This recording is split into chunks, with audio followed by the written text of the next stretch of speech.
start et qui part excellemment bien. Jos Verbeek avec le numéro 4 Timoko qui va peut-être prendre l'avantage même sur le contre avec le numéro 2 Moses Bob et le numéro 1 Owens Club. On s'attendait, on redoutait peut-être qu'il soit contré, c'est fait, mais finalement Jos Verbeek a un bon dos avec celui du numéro 2 Moses Rob. Pipo Gubellini qui a pris donc tête et corde et grâce à son numéro 1 il a pu le conserver avec l'As Owens Club. À son extérieur le 2 Moses Rob. À l'extérieur encore Timoko qui vient maintenant en troisième épaisseur tenter de faire la différence. Le numéro 9 Oibabam est fait et là juste dans le dos d'ailleurs de Owens Club, l'As Marielle n'est pas très loin avec son numéro 8.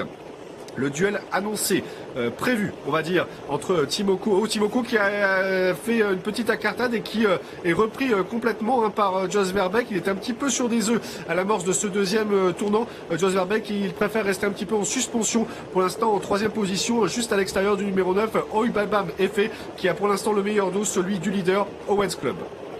Là, c'est Owens Club qui continue de mener en ayant un peu repris quand même. Owens Club, Pipo Gubellini qui est parti très fort mais qui maintenant reprend. Voilà, Jos Verbeek qui revient à la charge, à l'attaque avec Timoko pour ce premier passage devant les tribunes. Et on notera que Marielle a sauté dans le dos de Timoko pour se rapprocher également.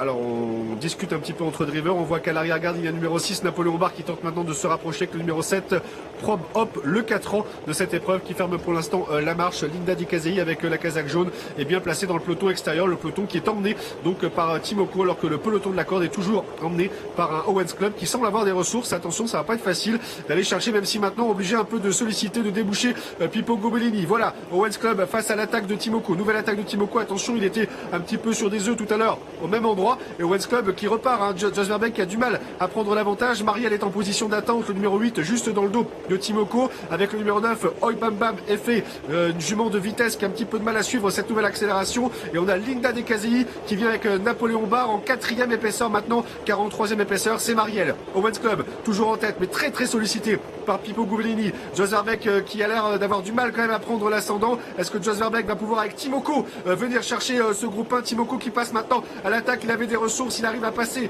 entre Owens Club et Marielle. Marielle en troisième épaisseur, Timoko qui passe à l'attaque de Owens Club. Là, ce qui fait bonne contenance, Owens Club mais Timoko qui attaque maintenant, mais c'est peut-être Marielle qui va renouer avec la victoire. Marielle qui maintenant a pris l'avantage sur Timoko à l'extérieur. C'est Linda Di Casei qui finit bien. Le numéro 8, Marielle qui va empocher ce groupe 1 italien. Photographie entre le 5 Linda Di Casei et le 4 Timoko pour la troisième place, la quatrième pour le 6 Napoléon Barre. Eh bien, c'est Marielle, entraînement de Fabrice Soulois, en effet, associé à Roberto Andregetti qui s'impose dans ce Grand Prix des Nations en Italie, à Turin. Regardez la joie de Roberto Andregetti. Il l'emporte. La deuxième place peut-être pour Timoko quand même, oui. Le numéro 4. 15 € pour Marielle. Timoko deuxième à 1,50 € je crois. Devant le numéro 5, Linda Di Casei sous réserve de photo. Le 6 termine quatrième à 23 €. Timoko battu aujourd'hui. Timoko qu'on a jamais, alors qu'on voit ici la joie de Fabrice Soulois, Timoko qu'on n'a jamais senti à 100% dans cette course, Jean-Charles.